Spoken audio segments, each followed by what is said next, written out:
a stranger can be tumultuous, and tonight Jasmine reached her breaking point. Take a look at this clip. He's like, yeah, like, I'm going to be more intentional, and I'm going to do this, and I'm going to do that, and I want this to work. But I feel like after it's acknowledged, there's no change. Have y'all had that conversation? No, because I don't have the conversations that need to be had, because I'm just very, I don't know. I just brush things under the rug. And I do that sometimes too. You can cry. This is a safe space, so please know that. I think I'm just at a point where I'm at my breaking point. Yeah. I understand that. So, guys, what were you thinking when you saw that on tonight's episode? That's tough. That's a tough one. You have attraction on one side and not the other. And that can be devastating. I know that Jasmine's intentions are so honest and truthful in this experience. And I feel for her. It's really hard to see anybody break down. And Jazz was so invested, so into this, so committed for all the right reasons. And hopefully they can grow from this and build a stronger bond. But, right now, she's just hit her breaking point, and it's understandable. Kirsten, you were in the room. I can definitely relate to Jasmine sometimes when she's not being open and not having those conversations and really explaining to Aries how she's feeling, and it's just breaking my heart just watching her cry. Is this the first time you've seen her break down in this way? It is. Yeah, and I've talked to Aries too, and it's hard for him because he wants to be attracted to her. He wants to be as committed as he can be in this relationship. So they're just in a really tough spot. They are. I have to defend him in the fact that, he's not being fake. He's showing... He's being authentic. He's being authentic. He's being true to his word.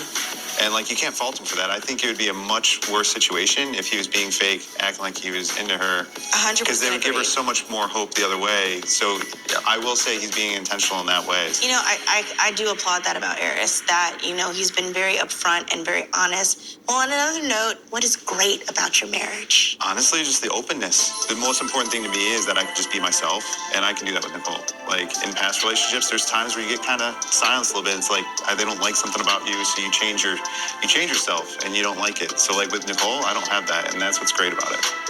Kirsten? I would say the greatest thing about Shaquille and I marriage is that we're both resilient. Okay. And so we wake up and we show up every day for each other. No matter the weather or the storm that we're going through, we keep waking up and keep coming back to each other, and we're not. I think y'all be making up for real, but we'll get back to that. So, look at your face. Just blushing over there. So, Clint, one great thing about you and Gina's marriage? I'd say the strength of us continuing to push through and try to make things work. Okay. Well, all right. That is all that we have time for tonight. But before we go, here's a sneak peek at what happens on next week's brand new episode of Married at First Sight. Next time on Married at First Sight. Kirsten and I have consummated our marriage. I appreciate you probably more than you know. I do love you. In my relationships, I just brush things under the rug. Whatever we sweep under the emotional rug, it doesn't go anywhere. I want you to be there.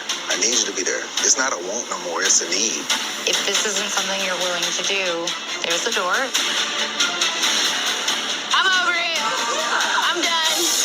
Literally, I'm trying to dance with you. I'm your wife, but you don't want to dance with your wife. Instead, you want to go dance with the instructor. I'm done. Whoa! It's getting hot in here. So, thoughts? Next week's episode? How you guys feeling? Looks exciting. It does. It's interesting. And wait I to love tune that in. you guys said you love each other. Well, I love it. The whole thing. Clint, Kirsten, and Chris, thank you so much for joining me here today. To everyone at home, tune in next week when I'll be